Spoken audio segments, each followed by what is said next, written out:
less than 6.5, multiplying decimals. For this lesson, we're going to look at the problem 31.28 times 5.2. Now here are all the steps we're going to do, but if you listen closely, a lot of them will seem familiar, and they're really not that big of steps. So step 1, we're going to write the problem vertically, lining up the decimals. You've seen stuff like this. We just line up the decimals so that our ones are in the same place of line, our tenths are in the same line. Step 2 is put a box around the decimals.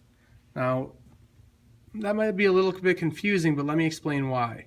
When we get to the last step, our product has to have the same number of decimal places as our factors. So this is one factor, this is a factor. So we have 1, 2, 3 decimal places in our factors, so our product will have to have 3 decimal places. Let's move over to step 3. Multiply the 2 times each of the digits in the first number. So remember we had 31.28 times 5.2, so we're going to take that 2 and multiply it times each of the first digits. So 2 times 8 is 16, carry the 1. 2 times 2 is 4, plus 1 is 5. 2 times 1 is 2. 2 times 3 is 6. Step 4. Put a 0 in your product to show that you're moving to the next place value.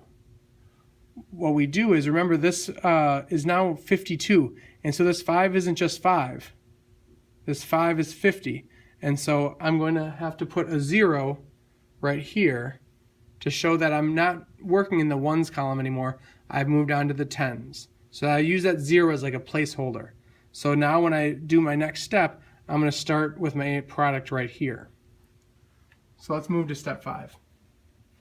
Multiply the 5 times each of the digits in the first number. 5 times 8 is 40, so I put my 0 right there, carry my 4.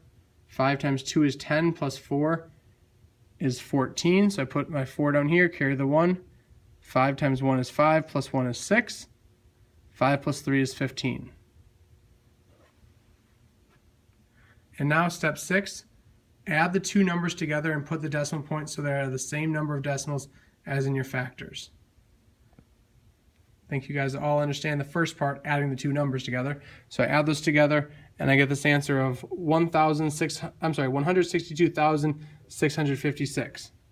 Well, I know that seems way too big, so I have to think. Let's look back at some of the steps.